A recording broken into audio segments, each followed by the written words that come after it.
बघा आता लवकरच गणपती बाप्पा येत आहेत आणि गणपती बाप्पा आल्यानंतर रोज वेगवेगळ्या प्रकारचे मोदक बनवले जातात आणि त्याचा नैवेद्य बाप्पांना दाखवला जातो.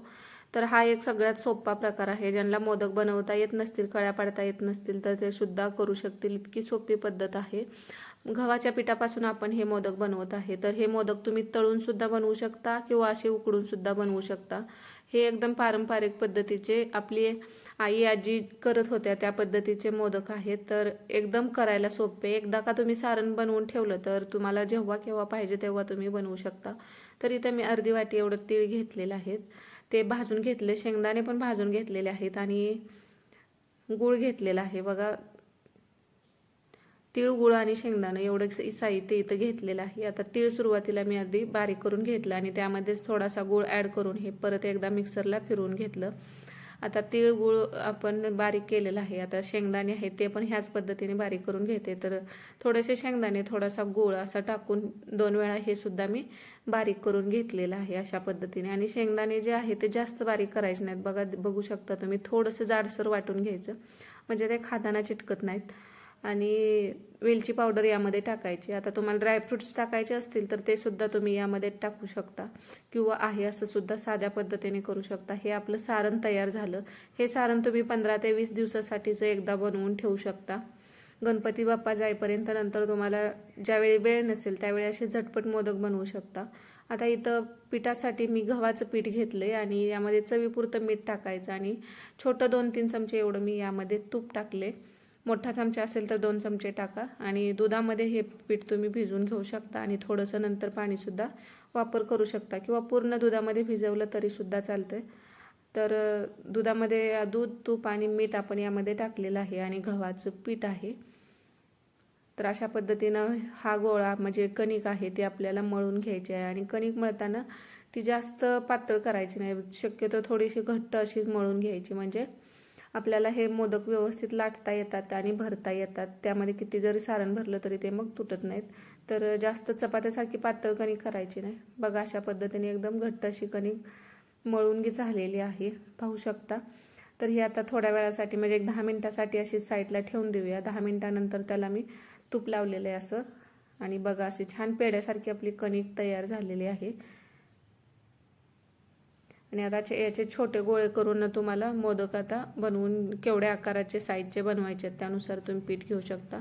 आणि जास्त जाड पण पारी लाटायची नाही कारण ही कणिक आहे आणि उकडून करत असाल तर मग ते खायला नंतर जाडसर बरं लागत नाहीत. त्यापेक्षा जेवढं पातळ तुम्हाला लाटता येतंय तेवढं लाटून घ्या. छोट्या छोट्या गोळ्या बनवा आणि त्या पातळ लाटून घ्या. तर अशा पद्धतीने पीठ घट्ट असल्यामुळे तुम्हाला जेवढं हवं तेवढं पातळसुद्धा तुम्ही करू शकता. तर गव्हाचं पीठच घेतलेलं आहे थोडंसं लावण्यासाठी आणि अशा पद्धतीने तुम्हाला जेवढे मोदक करायचे तेवढे तुम्ही अगोदर असं लाटून घेऊ शकता आणि नंतर एकदाच भरून घेतलं तरीसुद्धा चालू शकतंय. तर बघा अशा पद्धतीने आता हे लाटून झाल्यानंतर यामध्ये आपण तयार केलेलं जे सारण आहे ते भरून घ्यायचं आहे. आता ओला नारळाचं जर सारण तुम्हाला यामध्ये घालायचं असेल तर ते सुद्धा घालू शकता, पण मी एकदम सोपी पद्धत दाखवलेली आहे. तर भरपूर सारण यामध्ये बसतं, तुम्हाला हवं तेवढं बसवू शकता. आणि बघा अशा पद्धतीने 21 कळ्या तुम्ही बनवू शकता. कळ्या बनवताना मोजत गेला तरी तुम्हाला सुद्धा अंदाज येतो किंवा जेवढ्या पडतील तेवढ्या तुम्ही करू शकता.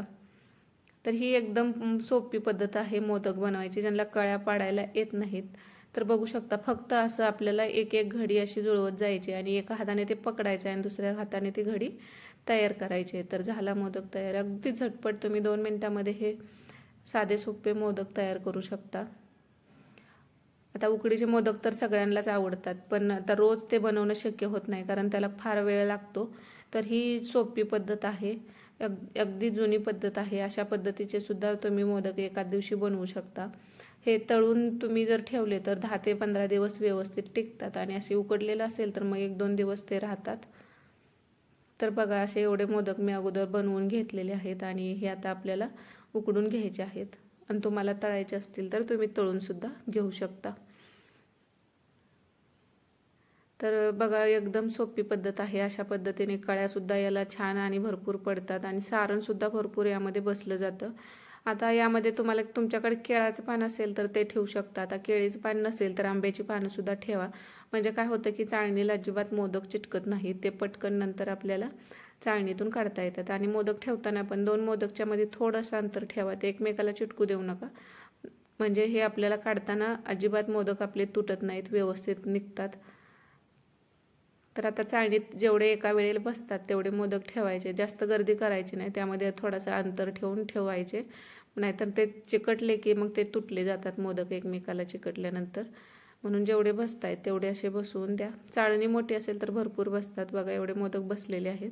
आणि आता हे काय करायचं, यामध्ये पाणी गरम झालेलं आहे, तर यावरती आपल्याला हे मोदकाची चाळण ठेवायचे आणि आपल्याला एक 15 मिनटं तर आपण उकडून घ्यायचं आहे. मोठ्या गॅसवरती 15 मिनटामध्ये हे मोदक छान उकडले जातात. बघायचं आहे तुम्हाला. बघा 15 मिनटं झालेले आहेत.